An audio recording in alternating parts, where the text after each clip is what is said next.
શું નામ છે આપનું? મારું નામ ભાવિક ઠક્કર છે અને પાટણનો નિવાસી છું. અને હમણાં છેલ્લા 4-5 મહિનાથી પેટમાં એસિડિટીની તકલીફ વધારે થતી હતી અને કમરના દુખાવાની પ્રોબ્લેમ થોડા વર્ષોથી પ્રોબ્લેમ હતી, જેના કારણે ઘણા સમય સુધી બેડ રેસ્ટ કરવો પડતો અને બાકીની દવાઓ લેવી પડતી ને બધી તકલીફો થતી હતી. અહીંયા આવ્યા પછી 2 તારીખથી અહીંયા દાખલ હતા અને કટિબસ્તી એટલે કે કમરના ફરમાં ભરવાનું, સાથે સાથે માલિશ અને શેકનું ચાલુ હતું અને એસિડિટી માટેની જે દવાઓ છે, સ્નેપાન છે વગેરે ટ્રીટમેન્ટ ચાલુ હતી.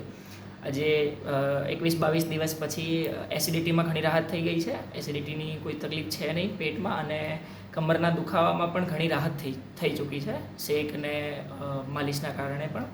એટલે હવે ઘણું સારું એવું રિઝલ્ટ મળ્યું છે એમ. આપે અહીં વિરેચન અને કટિબસ્તી કરાવી, આપ બીજા લોકોને આ પ્રકારની સારવાર લેવાની સલાહ આપશો? હા, હું તો દરેકને એ જ સલાહ આપીશ કે જો કોઈ પણ જાતની તકલીફ હોય શરીરની અંદર તો એકવાર તો પંચકર્મ જેવું કાર્ય કરાવવું જોઈએ, જેના કારણે શરીરમાંથી રોગો દૂર થાય છે અને જેટલી પણ તકલીફ હોય એટલી દૂર થાય છે. સાથે સાથે આટલી અહીંયાની જે ટ્રીટમેન્ટ છે એનાથી કોઈ પણ જાતની શરીરને આડઅસર નથી થતી. તો કોઈ પણ જાતના મનમાં વિચારો કે બીક રાખ્યા સિવાય પંચકર્મ કરાવી શકાય છે કે જેના કારણે તમારા જીવનમાં આગળ શરીરની જેટલી પણ તકલીફો છે એ દૂર થઈ શકે છે. આ વિડીયોનો ઉપયોગ આયુર્વેદના પ્રચાર પ્રસાર માટે થાય તો આપને કંઈ વાંધો છે? ના, મને કોઈ જ વાંધો નથી. વધારે લોકો સુધી પણ આ કદાચ વિડીયો પહોંચે તો એમના સારા માટે જ છે, તો હું કોઈ પ્રોબ્લેમ નથી મને. આભાર.